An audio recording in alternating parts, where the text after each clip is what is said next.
Hello, my name is Jorge Gonzalez, and today I'll be speaking to you guys about the stereotypical portrayal of Latinas as maids in US media, focusing around a particular movie, Made in Manhattan. Latinos make up an essential and important part of the US in their economic side, their workforce, and the diversity they bring along to the US. This is due to the fact that they make up 19% of all Americans. We can see included in this group Puerto Ricans, which compared to the 3.4 million that live in the mainland, we see an estimated 5.8 million in the US. And although they bring all these positive acts and things to the US, they're constantly having a hard time transitioning because of how the media portrays them, different stereotypes that are cast upon them. And a good example is the movie Made in Manhattan, where we see Marissa Ventura as a Latina who needs a sort of Cinderella story. She needs a knight in shining armor to come and save her. She's not really able to do anything on her own merit just because she's a maid. And this leads to the US media portraying Latinas just based on her working conditions, the way they communicate, and misinterpreting what type of intentions they have just because of being Latina.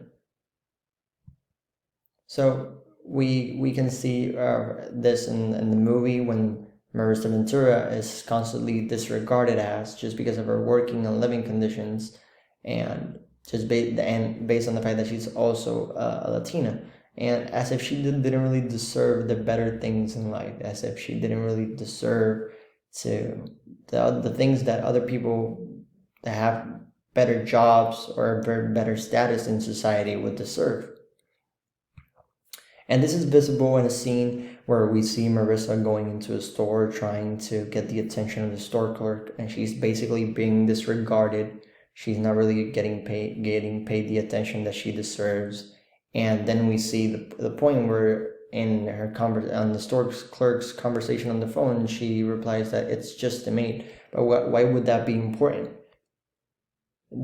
Maids also deserve attention. They deserve to be regarded. They deserve the respect that any other person or client would deserve. But this is where we see that constantly Latinas and as maids are constantly looked down upon based on how they live and their working conditions. In the text-world connection, we see that even though there are different ideological constructions of Latinas and other immigrant communities, we see that even though they're supposedly trying to integrate them into society, they're still trying to keep this hierarchy where, so yes, the Latinos are part of the US, but they don't really make up, they would say, an important part. They are obviously always part of unequal practices, and they are constantly looked down upon. So that's what we see in the movie also. That's what I explained previously, that even though she makes up a part of the US and she's working and she's doing her best to get forward in life without trying to get something out of anybody. She's working on her own merit. They're constantly using unequal practices. They're constantly trying to put them below what any normal human being would deserve, which is respect, attention, and to be viewed as a normal human being. Another way we can see this in the movie is when Marissa is constantly judged just based on the way she speaks and not her character, the morals, what she actually brings to the table. And it's sad to think that just because of the way we speak, if we have an accent or maybe don't have a domination of a certain language, we are obviously just out of the gate disregarded and looked upon as unintelligent, unknowing, and that's what happens to Marissa. And in the movie, we see this in a scene where Marissa is talking to one of the guests, and she asks for her opinion. And one of the guest's friends, named Rachel, she says she barely knows how to speak English. Like that, where would that outlandish come from? Because throughout the whole movie, Marissa speaks the English language very well. She might have an accent, but she knows a lot. She knows a lot of English. She communicates very well and very clearly. I don't believe there's a point in the movie when someone doesn't understand what she's speaking. She dominates the English language, and it's also very very unreal to think that everyone will dominate the English language, especially Latinos, which in most cases their primary language is Spanish. In Text to World Connection, we see an account of Rosie Paris in an interview commenting that when she's going up for a role and she performs, she's basically based on the way she speaks, and the people in charge of casting the role, they only comment on the way she speaks, and they say comments like, "I don't like your voice," or "I don't like your accent." And what can she actually do? She says, well, okay, and it's not based on her ability to act, her ability to bring passion and emotion to a scene or for a movie or a TV show. It's all based upon the way she speaks, which is not okay, because when you're going out for a role, it should be about what you can bring to the table based on your acting, not based on what you and how you speak. We're all different. We all speak in different ways, and it should never be a barrier for them to move forward and move along. And it's also not true that most Latinos don't know how to speak English, the English language, when in reality, most Latino communities and Latinas can communicate perfectly in Spanish, even if they have an accent. And it all builds up to the point where Marissa is accused of having hidden intentions and trying to find the easy way out of her living and working conditions.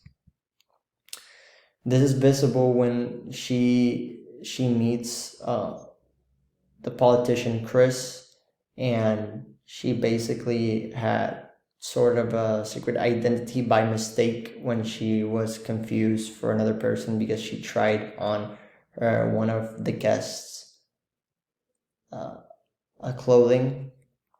But in reality, this all happened by mistake. But just because she wore a guest's clothing articles once, she was accused of stealing identities, of stealing clothing, when she did not steal anything at all. She returned it. She made sure it was clean. She was just trying to try it. She was just trying it on for size. And it's sad to see how Marissa is just accused. They didn't even let her explain her side of the story. It was just like, yeah, you're trying to steal. You're stealing identities. You're not being real. It's all a big plan for you to seduce Chris so you can get your easy way out, so you can get some money and get out of this living conditions. When in reality, she was going up for a new assistant role, which was one of her dreams, and she was just trying to balance her work life and her ambitions with love, because she actually fell in love with the politician Chris that is presented in the movie. And it's sad to see that just because she's a maid and a Latina, she would just be accused and not have the opportunity to really explain what was going on. In this Text to World Connection, we see that in the different roles that Rosie acts in, she's always depicted as this Latina who is trying to seduce non-Latino men and steal the U.S. resources. And that's exactly how Latinas and Latinos are covered in other parts of media. There is the Latino woman is trying to tie down this American man, non-Latino, to be able to get money, get fame, get status, in order to not have to be maids anymore or having any other of these hard labor jobs that other people look down at. And it's sad to see this, because in reality, she was not trying to do this. She actually fell in love with Chris, and even then she was gonna break it off because she was trying to focus on her ambitions, and that's exactly what she did not want. She did not want to be seen as this fake person who was trying to take advantage of Chris. She was trying to balance it all out, but it just came to this blowing up in her face, because then she was accused and was basically, the whole stereotypes just came together into this big snowball, where now she is this awful person who just wants to get everything she wants without working hard for it, and she's just not a true person. When in reality, she was just trying to balance that all out and just be a normal person and find love, find success in her work environment. And in conclusion, Latinas have been put down by US media based on the way they speak, the way they look, and just for being Latinas in general. They are constantly portrayed as opportunistic, trying to find a way out.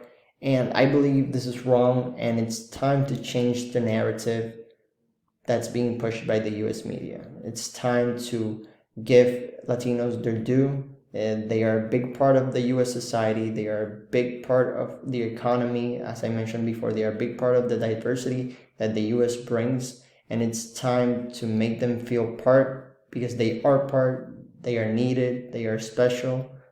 And it's time to start marginalizing. It's time to be and show love and understand that Latinos bring a lot more to the table than what the media brings. These are the movie scenes, and these are the works cited. Thank you guys for all your attention. I hope you enjoyed this, and if you have any questions or any inquiries, you can look at the works cited. They will give you a lot more information of how I understood and was able to get to the bottom of all these different portrayals. Thank you very much, and have a nice day.